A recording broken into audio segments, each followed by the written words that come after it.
warahmatullahi wabarakatuh. Assalamualaikum warahmatullahi wabarakatuh. Alhamdulillah, syukurlah, wala haula wala quwwata illa billah. Jemaah sekalian, pada pertemuan yang lalu kita sudah membacakan beberapa hadis tentang keutamaan menjenguk saudara-saudara kita yang sakit, kemudian dilanjutkan dengan doa untuk orang sakit. Nah, di antara keutamaan menjenguk orang sakit itu ya, dalam sebuah hadis yang cukup panjang ya, itu dialog Allah kepada anak Adam. Itu adalah kalau kita menjenguk orang sakit sama dengan kita berada di sisi Allah Subhanahu wa Ta'ala. Dalam dialog kita dikatakan, ayolah, kenapa aku sakit, engkau tidak menjengukku, wahai anak Adam? Kenapa aku sakit, engkau tidak menjengukku? Ini Allah berkata begitu. Makanya Adam bagaimana kami menjengukmu ya Rasul? Ya Allah, sedangkan engkau adalah Tuhan kami. Tidakkah kamu tahu kalau kamu menjenguk saudaramu yang sakit itu, aku berada di sisi antara lain keutamaan menjenguk orang yang sakit. Nah, ini tinggal kita proses pembiasaan. Ini kadang-kadang jangankan sakit, sudah meninggal pun belum dikunjungi, ya. Hanya diucapkan innalillahi wa inna ilaihi raji'un lewat WhatsApp. Padahal kalau kita mendatangi yang menjenguk orang sakit tadi, begitu banyak keutamaannya di beberapa hadis yang sudah disebutkan beberapa pada hadis yang lalu. Kemudian kalau ada orang sakit, ada orang meninggal, kita datang melayan, apa keutamaannya? Kalau kita sampai menyolatkan, maka kita akan dapat satu qirat.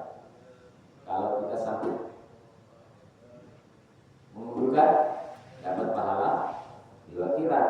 Ditanya, berapa itu 1 qirat? Berapa itu 2 qirat? Ya Rasulullah. Rasulullah menjawab, sama dengan 1 bukit.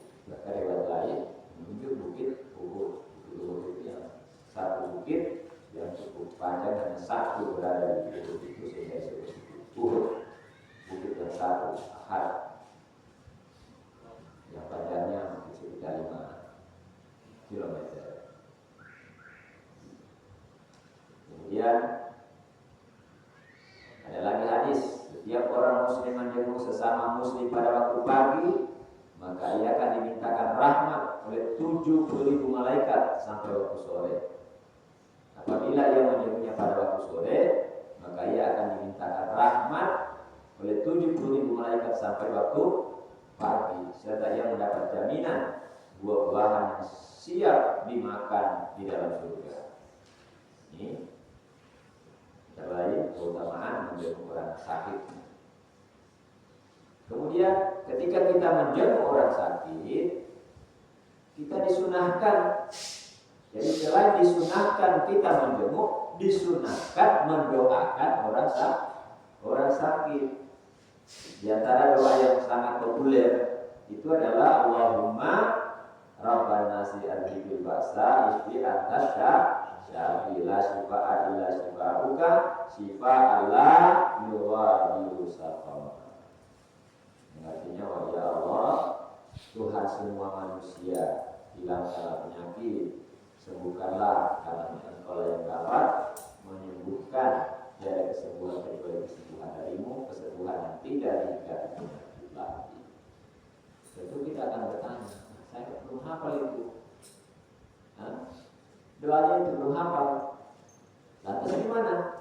Berdoalah sesuai dengan apa yang Anda ketahui dari makna-makna yang ada tadi. Kalau misalnya kita tidak tahu bahasa Arabnya dengan bahasa Indonesia. Ya Allah, ya Tuhan semua manusia, Rabbana Nas, hilangkanlah penyakit, sembuhkanlah. Kalau tidak tahu dengan yang lain, Allah sembuhkanlah. Tidak ada yang dapat menyembuhkan kecuali dengan Allah. Saya dulu ketika istri saya sakit ini, Masya Allah, terasa betul. Berdoa bahkan anak saya itu sudah menangis ketika istri saya itu sudah berpesan. Saya sudah setengah mati juga, cuma saya tidak kelihatan saya punya anak, saya punya muka. Saya pura-pura saja, ada yang lain. Karena dia sudah berpesan.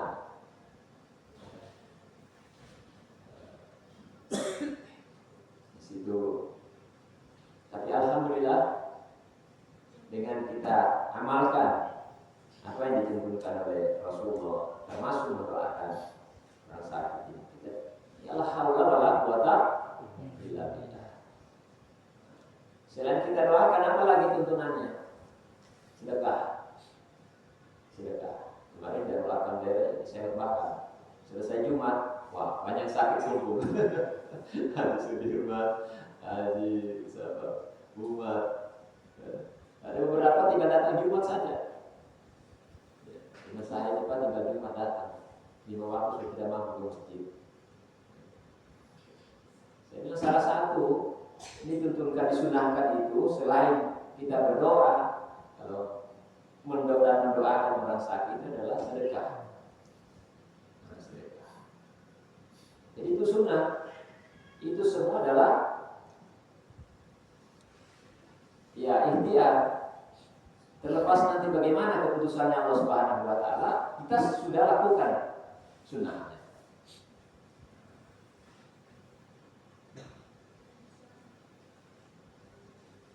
Contoh lain, Nabi berdoa tidak sepanjang doa tadi. Ketika mendoakan saat salah seorang sahabat, tidak panjang doanya. Dia hanya berdoa Allahumma ishfi Sa'dan. Ya Allah sembuhkanlah Sa'dan. Dia ulangi 3 kali. Ya. Tidak harus hafal seperti kalau memang tidak bisa hafal. Ya Allah sembuhkanlah si A. Kira-kira begitu. Ya Allah sembuhkanlah si A. Ya Allah sembuhkanlah si A. Ya Allah sembuhkanlah si A. Ini. Jadi jangan terpaku dengan hanya satu doa. Dan kemudian kalau antara panjang doanya kita tidak hafal, lantas kita berdoa. Pokoknya kita sudah melakukan. Berikut. Pagi ini jamaah rahmat Allah Subhanahu wa taala, kita akan masuk. Kalau tadi masih sakit, sekarang sudah meninggal. Bagaimana memberi tuntunan kepada orang yang akan meninggal dunia? Ada beberapa hadis. Di antaranya An Mu'adz radhiyallahu anhu qala qala Rasulullah sallallahu alaihi wasallam, "Man kana akhirul kalam la ilaha illallah dakhala jannah." Ini dasar pertama. Dari Mu'adz radhiyallahu anhu berkata, Rasul bersabda, barang siapa yang akhir ucapannya atau akhir perkataannya akhirul kalam la ilaha illallah, maka dia pasti masuk surga. Tentu kalau hanya kita hafal-hafalkan ya gampang. Tapi jangan seperti anekdotnya burung beo. Burung beo ini kalau diajari apa yang sering dia dengar, dia bisa sebut. Ya. Kalau kita beri salam, dia bisa beri salam. Jika dilatih, la ilaha illallah, la ilaha illallah, sering dizikirkan. Ya. Tetapi kandungan daripada la ilaha illallah itu tidak teramalkan. Ini juga bisa. La ilaha tidak ada Tuhan selain Allah, tapi masih berbuat kemusyrikan, masih bikin parauda kalau orang kayak ini, masih bikin sesajen. Nah ini apa yang terjadi? Ketika tiba saatnya tidak bisa ucapkan, seperti burung beo begitu, ya pastinya dia mengucapkan la ilaha illallah. Ini anekdot ya, anekdot. Begitu ditangkap kucing, bukan lagi la ilaha illallah, Nokeo. Nah, mudah-mudahan kita tidak terjadi dengan hal-hal yang seperti itu. Jadi betul-betul kita di akhir hayat kita adalah dengan ucapan la ilaha illallah. Karena itu di hadis berikutnya tuntunannya apa? Ketika orang yang sudah sakarat dituntun dengan kalimat la ilaha illallah, bukan disuruh syahadat. Ada orang sudah sakarat suruh syahadat lagi. Syahadat lagi.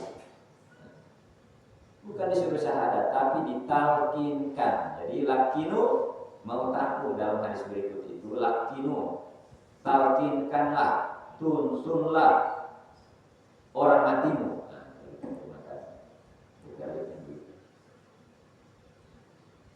Talkinkanlah orang matimu la ilaha illallah. Tuntunlah orang yang mau mati, orang yang sakarat dengan kalimat la ilaha illallah. Ada yang berikan penjelasan begini. Ketika ada orang kita sudah tuntun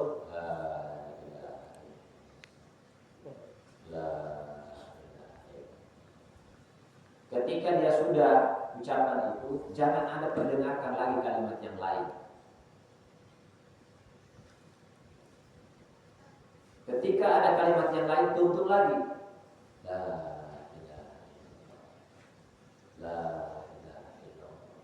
Ketika dia sudah ucapkan itu, jangan ada kalimat yang lain. Nah, tapi ini kan orang yang menjaga ini banyak, macam-macam. Ya, saya teringat bapak saya mau meninggal ini. Ada pejabat, kebetulan sahabatnya, Donggala ya, di Donggala waktu itu ada pesta ya, di Pantai Barat. Nah, itu masih ada di pesta, hanya di telepon. Pulang sudah, pulang tidak jauh dari rumah. Nah, di kampung kan berdekatan. Sudah saya sampaikan ini. Kebetulan saya berdekatan dulu dengan pejabat ini. Saya dia pejabat di Kabupaten Donggala. Saya sebagai tokoh masyarakat, yang begitu ya, tokoh agama. Jadi dulu berdampingan di depan. Saya mau pamit. Bapak saya sekarang sudah keadaannya sudah gawat. Nanti bapak sempat saya juga datang. Ternyata betul. Beliau datang. Bukan dia tutup kalimat la ilaha illallah. Poima saya punya bapak itu kan memang tua. Ya. Orang sudah tidak sadar ini, sudah sakarat. Ya bisa dikomik ya, masih kudu tahu saya. Ya Allah.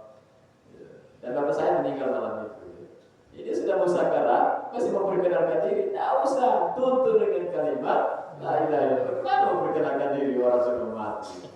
Ya Allah. Ini kan sering terjadi begitu kan? Sering kita kalau menyukai orang sakit kan, yakin aja saya ini nanti.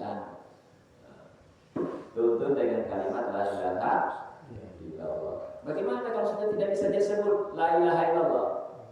Ya. Ini dia sebut Allah. Bahkan terakhir tidak bisa lagi sama sekali dia. Masih bagus. Hati dia Allah. Ya. Hatinya Allah walaupun dengan bibirnya, mulutnya sudah tidak bisa lagi menyebut sehingga tinggal. Dan saya kira jemaah sekalian, kalau kita sering mengunjungi orang sakit, apalagi sudah sakarat, itu suatu pelajaran besar bagi kita. Hanya saja ya ada tuntunan. Apa kekurangan dirahasiakan, termasuk yang sudah meninggal. Karena itu salah satu syarat orang yang memandikan mayat itu, salah satunya selain dia keluarga dekat atau ada orang yang diwasiati diamanahkan, itu adalah salah satu syaratnya orang yang bisa menutup mulut. Artinya menjaga airnya mayat, termasuk ketika sakit. Tidak usah lagi cerita usia tadi mati begini disuruh kalau syahadat la ilaha illallah kamu bagaimana kamu kalau kayak itu kan kalau emosi besar bengkau jarau itu lebih penting banget begitu ya, kalimat-kalimat apa namanya kejengkelan. Nah, ada juga orang ya cerita-cerita ini orang ketika dituntut dengan kalimat la ilaha illallah ya malah dengan ucapan-ucapan bahkan menyebut-nyebut hartanya atau mencari keluarganya rumahnya limamuyan mencari keluarganya atau menyebut hartanya. Nah, itu yang parah juga itu.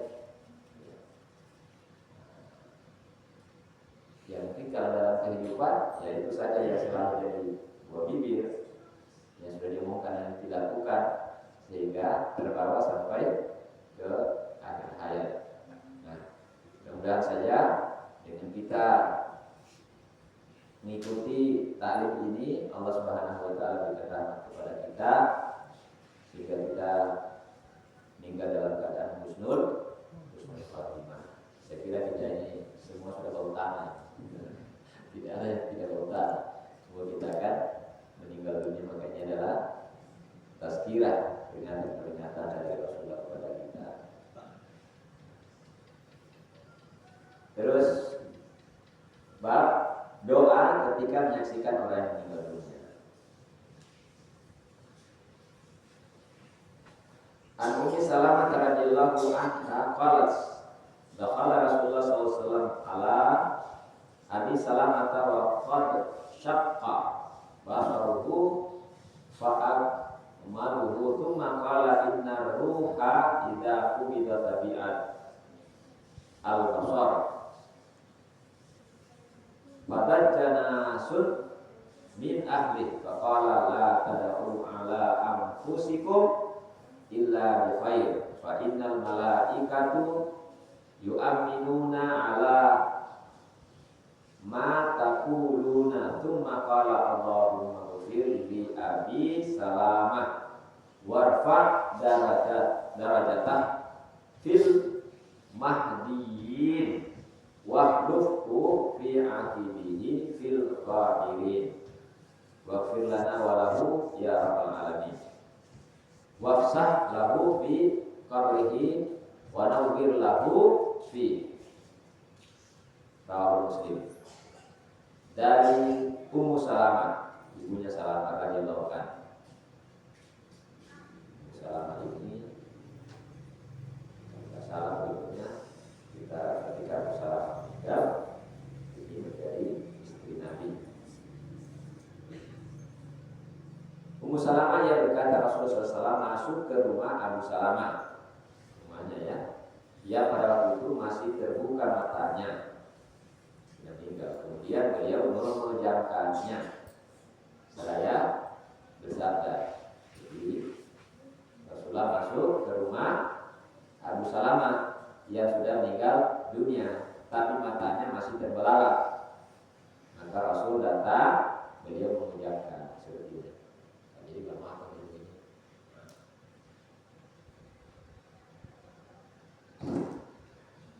Sesungguhnya apabila nyawa itu telah dicabut, maka diikuti oleh mata. Mendengar sabda beliau itu, para keluarganya menangis dengan keras sekali. Kemudian beliau bersabda, janganlah kamu berdoa untuk dirimu sendiri kecuali dengan yang baik-baik, karena sesungguhnya malaikat itu mengamini apa yang kamu ucapkan.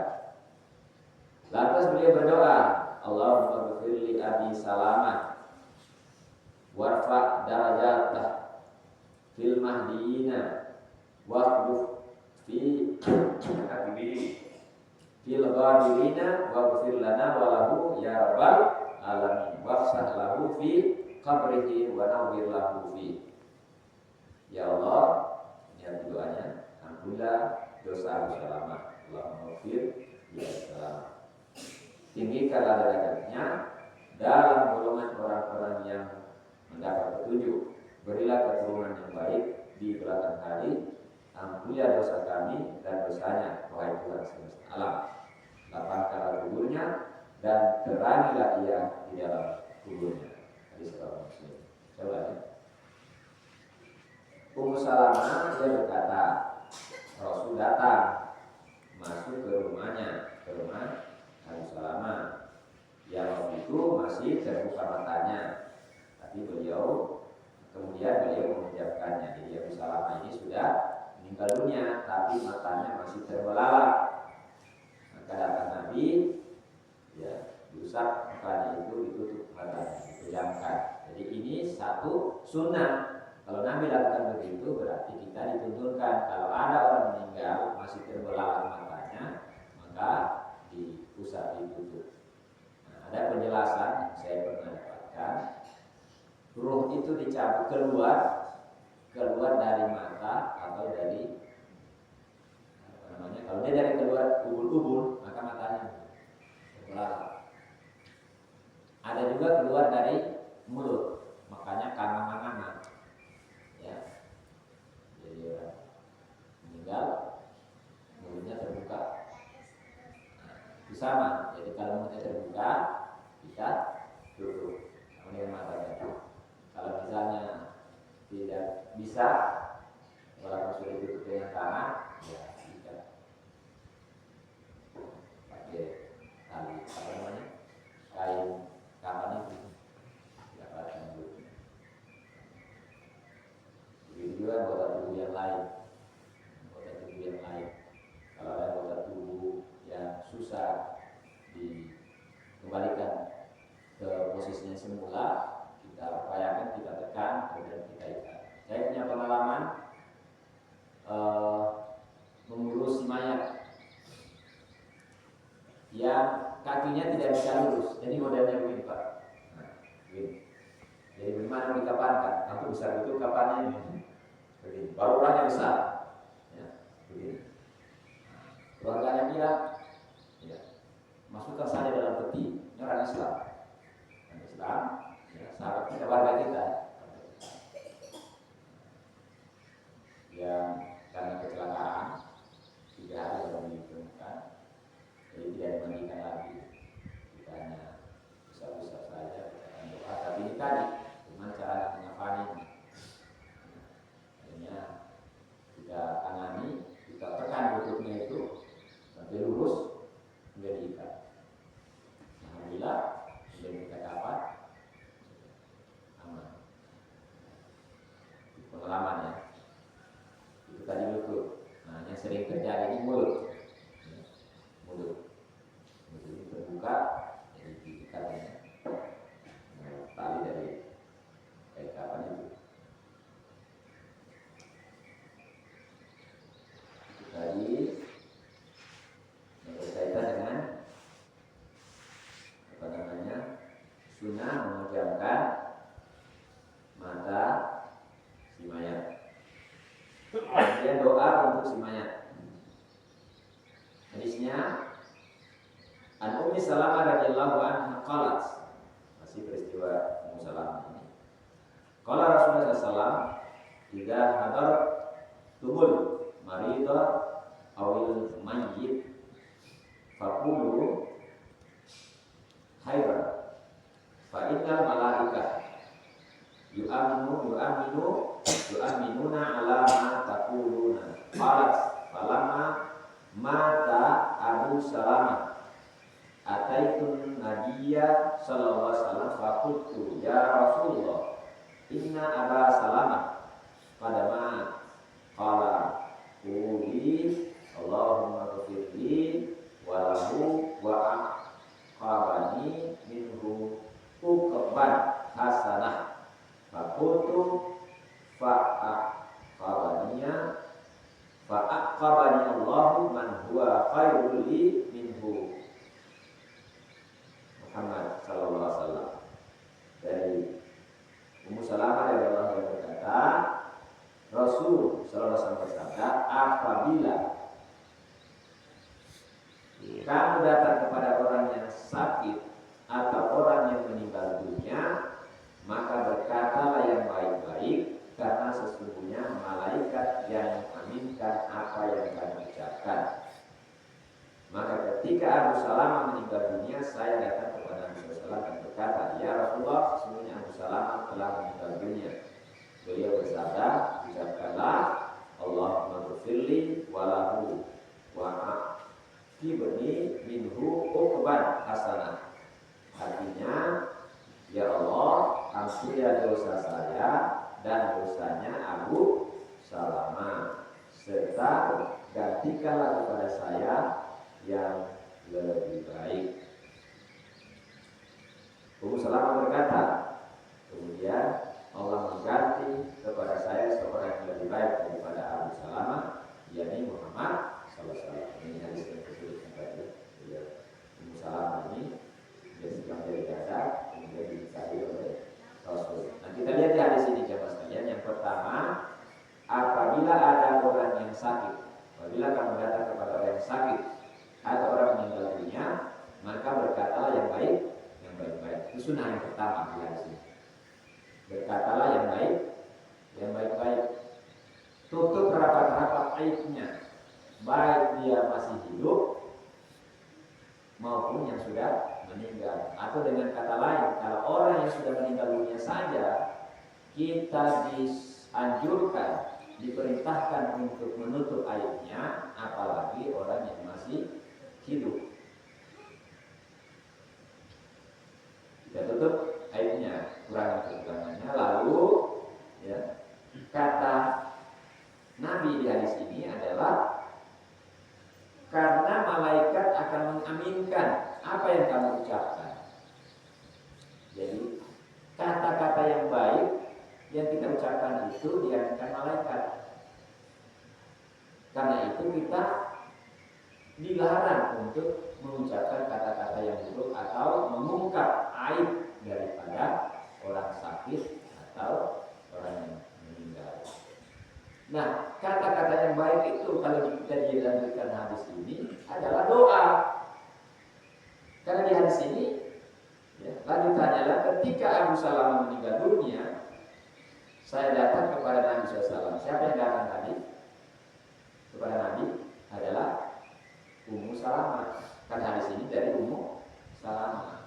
Jadi ketika suaminya meninggal, Ummu Salamah ini datang kepada Nabi. Maka ketika Abu Salamah meninggal, saya datang kepada Nabi dan berkata, ya Rasulullah, sesungguhnya Abu Salamah telah meninggal dunia. Mungkin juga berkata, ya sesungguhnya suamiku sudah meninggal dunia. Suamiku sudah meninggal dunia.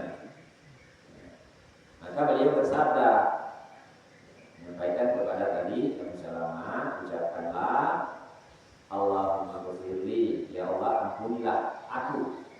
Jadi tidak berdoa hanya untuk orang meninggal, tapi berdoa dulu untuk diri kita sendiri. Allahumma ghfirli, sama dengan kita doa untuk orang tua. Allahumma ghfirli wa liwalidayya, kama rabbayani aku dosaku dan dosa kedua. Allahumma ghfirli mu'minina wal mu'minat wal muslimina wal mu'minin juga. Allahumma ghfirli walahu wa aqabani minhu uqabat hasanah fakultu fa'aqabani Allahu man huwa khairul li minhu Muhammadun sallallahu alaihi wasallam. Jadi Ummu Salamah tadi diajarkan doa oleh Nabi, ucapkanlah wahai Ummu Salamah, Allahumma ghfirli, ya Allah ampunilah aku, ampunilah dosaku dan dosanya Ummu Salamah. Allahumma ghfirli walahu. Walahu menunjukkan hukumnya menunjukkan Abu Salamah. Wa aqabani minhu, dan gantikanlah kepada saya yang lebih baik. Minhu uqbat hasanah. Fakultu, maka Ummu Salamah berkata, kemudian Allah mengganti. Jadi doanya tadi Ummu Salamah yang diajarkan oleh Nabi itu terkabul. Apa terkabulnya? Ummu Salamah tadi ini, ya, karena di ujung doa itu tadi kan disebutkan ini. Dan gantikanlah kepada saya yang lebih baik. Ternyata yang menggantikan Ummu Salamah tadi adalah Nabi Sallallahu Alaihi Wasallam. Ummu Salamah ini setelah janda menjanda dinikahi oleh Rasulullah Sallallahu Alaihi Wasallam. Muslim. Hadis berikut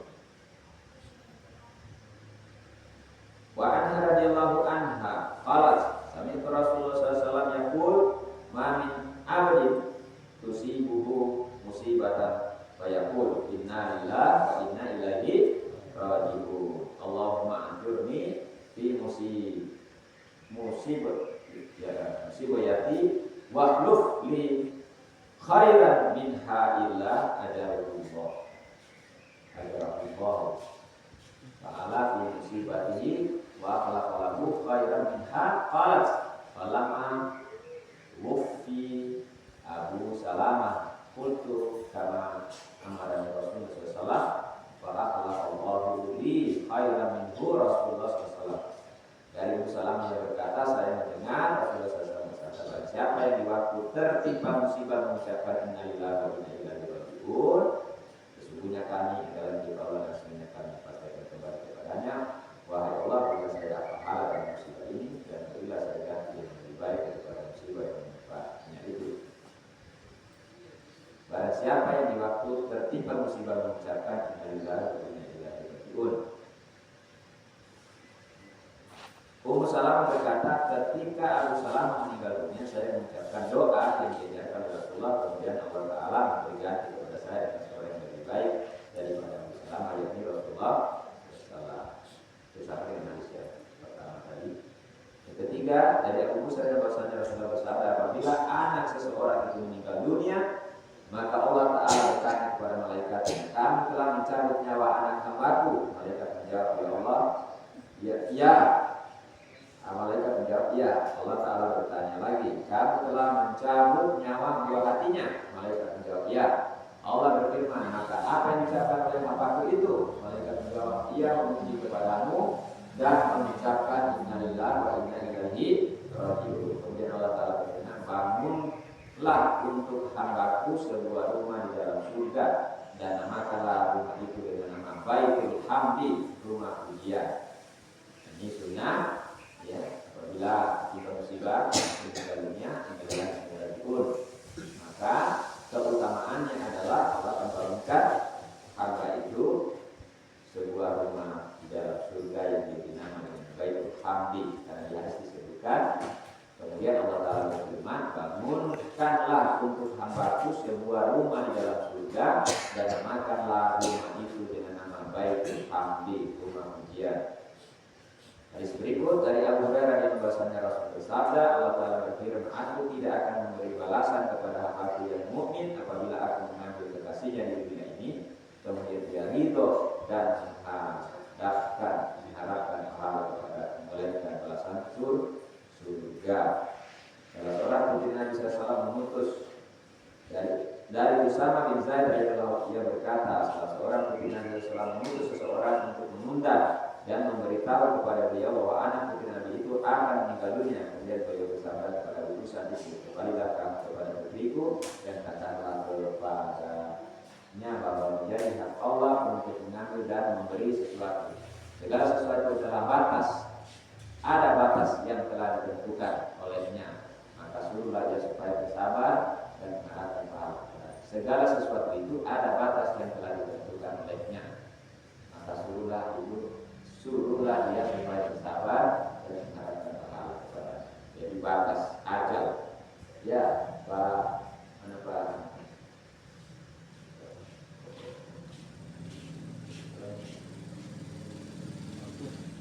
Pak Irwan. Itu ajal itu artinya batas. Ya, jadi ajal itu batas. Jadi kalau sudah bahasa kayak itu naratan tempona, sudah datang waktunya batasnya. Jadi itu artinya batas. Beda dengan maut itu mati. Kalau ajal itu batas. Kalau sudah sampai batasnya, kalau belum, jadi itu. Saya hanya memberi hiburan kepada keluarga saya ketika ada yang sakit. Biar kau bagaimana? Kalau belum waktunya, insya Allah belum mati. Kalau sudah waktunya mati. Sedang itu. Jadi tidak usah khawatir. Ya, gitu. Tidak akan berubah. Iya, tidak akan berubah. Kalau belum waktunya, biar kau sakit sudah parah. Orang sudah dibacakan di Hasim. Ya. Kalau belum waktunya, tidak mati. Saya bilang begini, ada orang 7 hari di fase, belum waktunya mati, tidak mati. Tapi kalau sudah waktunya, sementara ceramah, lihat videonya itu. Ada ustaz sementara ceramah, langsung mati. Jadi yakinlah itu. Kalau sudah sampai waktunya, bisa disebutkan pada di sini. Ya. Nah, ini hadis terakhir.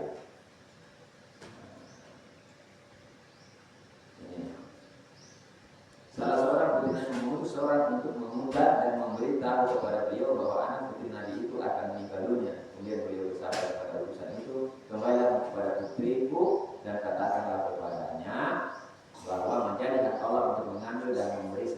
segala sesuatu itu ada batas yang telah ditentukan olehnya. Maka suruhlah dia supaya bersabar dan mengharapkan pahala kepada.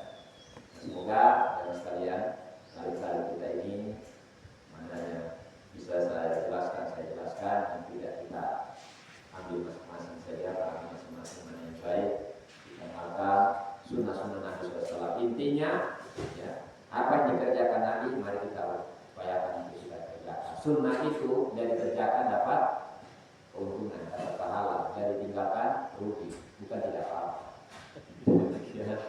Dan kita setelah ini karena sampai pada ini sebagai hadis pernah diperhatikan ada lagi anda seperti itu dulu.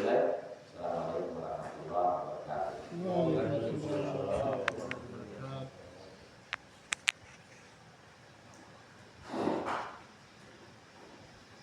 Bapak Ibu sekalian, demikian tausiah pengajian pada pagi hari ini. Mudah-mudahan apa yang disampaikan tadi kita bisa mengamalkan dan mendapatkan ilmu yang bagus. Kemudian ini ada berita juga dari Pak Kimsa, katanya ibunya lagi sakit. Mudah-mudahan saja Allah cepat mengambil penyakitnya dan akan disembuhkan kembali insyaallah. Kemudian marilah pengajian subuh ini kita tutup dengan mengucapkan alhamdulillahirabbil alamin. Wassalamualaikum warahmatullahi wabarakatuh.